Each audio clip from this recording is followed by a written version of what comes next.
This week, the Senate has had the pleasure of hearing two bills. Some call them pro-life bills. I call them life bills because I believe that when a human sperm fertilizes a human ovum, there is a unique DNA strand created. Not the father's, not the mother's, but one unique strand, which is used to identify a person. And in our state constitution and also in our state statutes, we have no true definition of a person, what I've just described, and because of that, there is no legal protection for persons who are developing inside the womb of mother. And so I've invited, because of the hearings we've had, I've invited a special guest. Her name is Rebecca Kiessling. Rebecca has a unique story, and I don't know that we have time to divulge everything during this press conference, but I hope that you will reach out to her and ask her to tell you her story, because I believe it's intricately important that we understand that these are human people we're talking about. They're human beings. And we are, I believe, negligent if we determine that just because someone might have been conceived during a horrific act, that they don't deserve to live. And so I'd like for Rebecca to speak, and if great, I hope that will happen someday. Senators Christensen and Whaley, but they're representatives at this time. Hopefully the future will hold something good for them as well. But if they'd like to speak as well, I invite them to do so. So first, let's ask them if they'd like to speak, and then we'll have Rebecca finish it out, and then you can ask questions if you'd like to. Sure. If you'd like. Oh, sure. Thank you, Senator Moon. I think, like myself and Representative Whaley, we support every measure that Senator Moon is doing. In the House, I have a bill it's a little bit different. It's a personhood bill, but really it's kind of for us. And I think it's important, other states have passed it, and to make sure that the state recognizes that humans are very much different, of course, than artificial intelligence, land, water. And you've seen this in Utah and North Dakota, where they want to make sure it's a staple that humans, of course, have souls and everything else is not. And so I think as we're going through the legislature, and it's funny that we have to even say this, right, that we have more liberty than artificial intelligence. And I really appreciate Senator Moon. I know our bills are much different, but they all have the same heart behind it, and I appreciate all that he does in helping us in the Senate. So thank you. Thank you, Senator Moon. Thank you, Rebecca. I have listened to Rebecca speak yesterday as well as this morning. I am so moved by her story that when we look at the personhood bill and the equal protection, we have in our U.S. Constitution Amendment 14, which protects every person. Every person.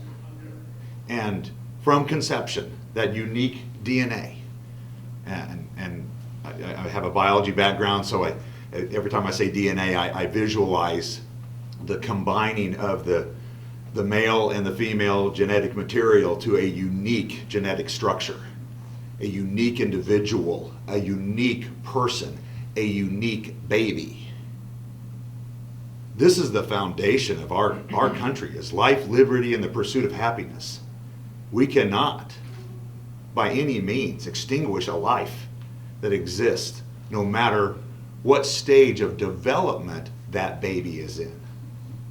So I wholeheartedly support your cause and your cause and your cause and our cause. Thank you. Rebecca. Hi, my name is Rebecca Kiessling. I'm a mother, I'm an attorney, and an adoptee. And I learned at 18 that I was conceived in rape. I met my birth mother at 19. She had been abducted at knife point by a serial rapist.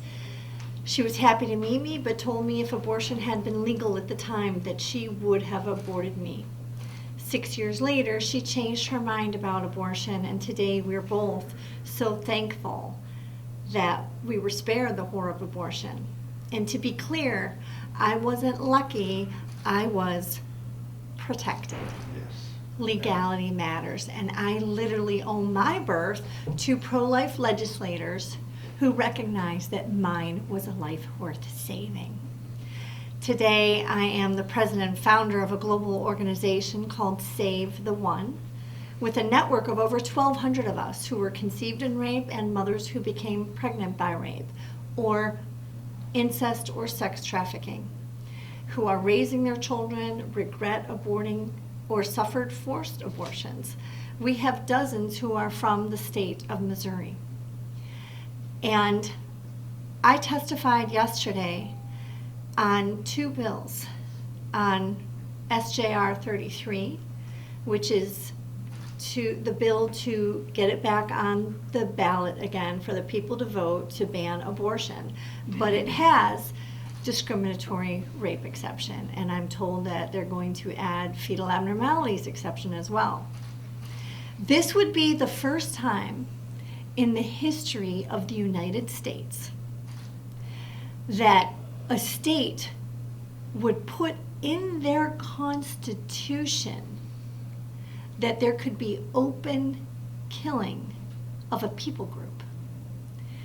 That there would be a classification that a people group is subhuman, not to be treated as persons under the state Constitution and under the federal Constitution, the 14th Amendment, which says that no state shall deny a person equal protection. I am a person, and I'm just as worthy of love and life as anyone else, but I'm alive, able to enjoy my life. Yet there are others who are similarly situated, yet at risk, and they're just as deserving of equal protection. And I'm here to put a face to the issue and to help remind people what we're talking about, to help remind the legislators that we're talking about real people, and that you would be signing a death warrant for real people who deserve love and life. Thank you. Any questions? Senator Moon, if SJR 8 passes and is approved by voters and Amendment 3 is still the law of the land, what's going to happen? Are they just going to cancel each other out? There would be probably some court challenges, I would imagine. And I believe, as Representative Whaley mentioned, with Article 14 of the U.S. Constitution, there will be some questions about that. And I believe that this would be a case that would probably likely end up in the U.S. Supreme Court. And I believe that if they believe, as we do, there will be no question at all that the science has proven that when that male and female join together, there is a unique individual created. And I don't think there will be any question about that those deserve protection just as any other person in the United States. So Senator, why not, to follow up on that, why not include the repeal of Amendment 3 in the personhood amendment? Is that a single subject issue from your standpoint, or why not just combine those? Since SJR 8 was not purposed for the full repeal, at this time, if we were to change that, there might be a conflict. There is another way to do it. There are some other measures that are out there, and I'm hoping that all of them can make it. And so that the voters can decide on either 1, 2, or all the ones that are put before them. But I believe that a repeal can be done at the ballot. I think that because of the way that Amendment 3 was presented, and many people didn't take time to read all the provisions in what is now Article 1, Section 36 of the Missouri Constitution, that they were misinformed and they made the wrong choice. Because of the slim margin that it was passed by, I believe that we can overcome that, and I'm hopeful that both chambers can agree upon a measure that we can put before the people. Could I address the personhood question? So I was national spokeswoman for personhood for many years, and I've written extensively on the subject of personhood.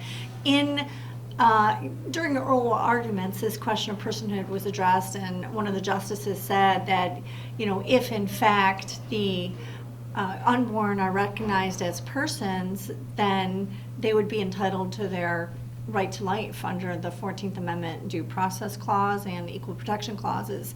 And then they did an analysis of personhood and Texas law. And in footnote 54 of the U.S. Supreme Court's opinion, the court pointed out that Texas had exceptions and exemptions. And they said that this undermines the state's whole argument for personhood. And so the beauty of personhood, of course, is that there are no exceptions and exemptions. You don't tell another human being you're not a person.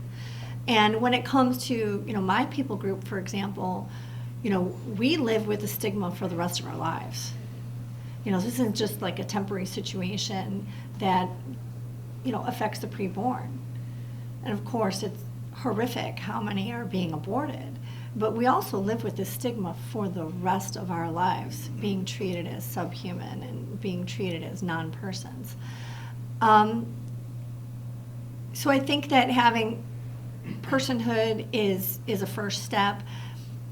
But just back to SJR 33, I explained to the legislature, to the committee in the Senate, that they could do what Tennessee did and what Iowa did, which is to merely have the people vote that there's not a right to an abortion under the state constitution. And they could have all the other language on to clarify that there's absolutely a right to treatment for miscarriage and some of the sort of smoke and mirror issues that were brought up during the campaign, and they could clarify those rights. But it's easier to pass a law that merely says that there's not a right to an abortion. And we saw this happen in Iowa, and we saw this happen in Tennessee. And so I think it's not too late for them to amend it, but what I've heard is that instead they're going in the opposite direction, and they're doubling down on this, and that they want to change now from not just 12 weeks, but to 16 weeks to be able to abort the child conceived in rape. And that also now they want to add disabled children in the womb, children with fetal abnormalities. I think it's horrific that you would target these people, and I hope that there's a serious discussion of who is a person, and that they would instead go the alternate route and amend SJR 33 as it stands. I think this would be a question for Rebecca, because you probably have a better idea of the sort of national issue. Senator Moon mentioned if personhood was to pass and it was conflicting with Amendment 3, that could sort of be on a path toward the Supreme Court. Are there other states where personhood is on that sort of path to the Supreme Court, or would this be something that Missouri would be kind of unique in? Or I've been testifying before state legislatures on personhood for many, many years, and sadly, it often depends on who heads up the right to life groups. What kind of state you live in, whether you're in a state that says we're no exceptions, no compromise, or whether you're in a state where they're sort of dabbling in mediocrity. And right now there is not a personhood measure going forward anywhere that I know of. There have been other petition drives. I was involved in the first petition drive in the nation in Michigan, and they've had petition drives, all over the country. But then, sadly, these efforts get undermined by other groups who, were afraid to do it before Roe was overturned. Now we're in a better position, I think, where you can move forward with this. And one of the reasons why there's more discussion across the country about personhood efforts, both in legislatures and in the minority of states that allow the citizens' initiatives, most states don't. But the reason why we're seeing more of an effort to amend constitutions is because you have red states, like the legislature's red, but the Supreme Court is blue, where you have liberal Supreme Courts who are activist courts, and they're finding a right to an abortion under their state constitution now that Roe's overturned. And so that's why you have these efforts to try to carve out protection for the preborn in the state constitutions. more questions? Senator, got a question for you, and representatives, you're more than welcome to chime in on this as well. There's a difference between not allowing abortions and then there's criminalizing them. More of a, I guess what you would call an abolitionist view. Where do you fall, where do you guys fall on that spectrum, and how would that impact your intention with this legislation? Well, I think first of all, you'd have to ask the question and answer, is there probable cause? Without that, nothing else would happen.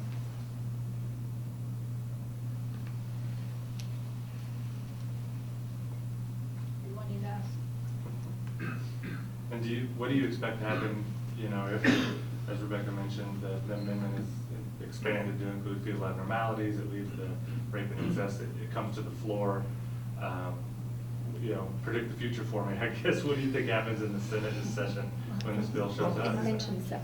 Yeah, I was just reminded, we have an opportunity to add a severability clause where if the measure is challenged, and I believe it likely would be, there can be a separation of those exceptions. And I believe that then we could be looking at something totally different, which I think would be even better. But to your first question, if we're going to consider that a developing human baby is out of mind, out of sight, out of mind, and so it makes it much easier to say, go ahead and just do whatever you need to do to take care of it, which means you're going to murder that baby. And if we believe that God creates life and that we are all endowed by our Creator with life, then how can we make a decision that snuffs out that life before they have an opportunity to actually live and then experience liberty in pursuit of happiness?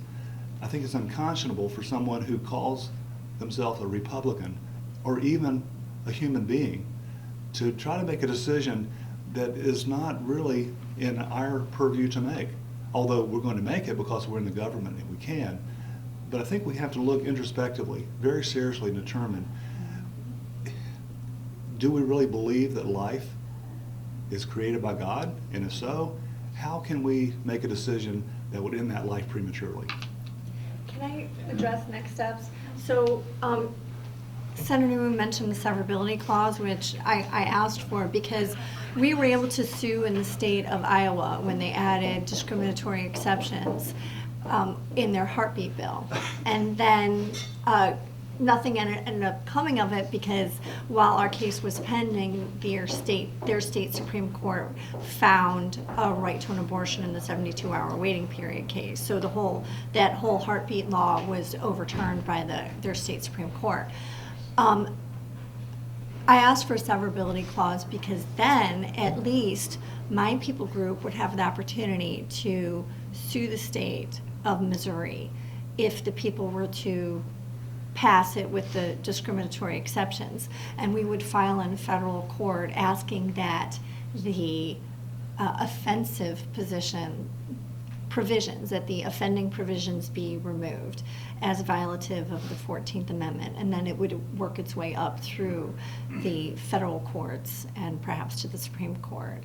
And we at least want to have the opportunity to defend our own lives if the state reps and the state senators won't. And our people group, this isn't like a game for us. This is not like the Harlem Globetrotters, we're the senators and, we're supposed to just lay down and not cry foul. We're not supposed to, ask the refs to blow the whistle. We're going to stand up and we're going to fight back and we're going to defend our lives because we matter. And this won't be over. All right, thank you all. Thank you.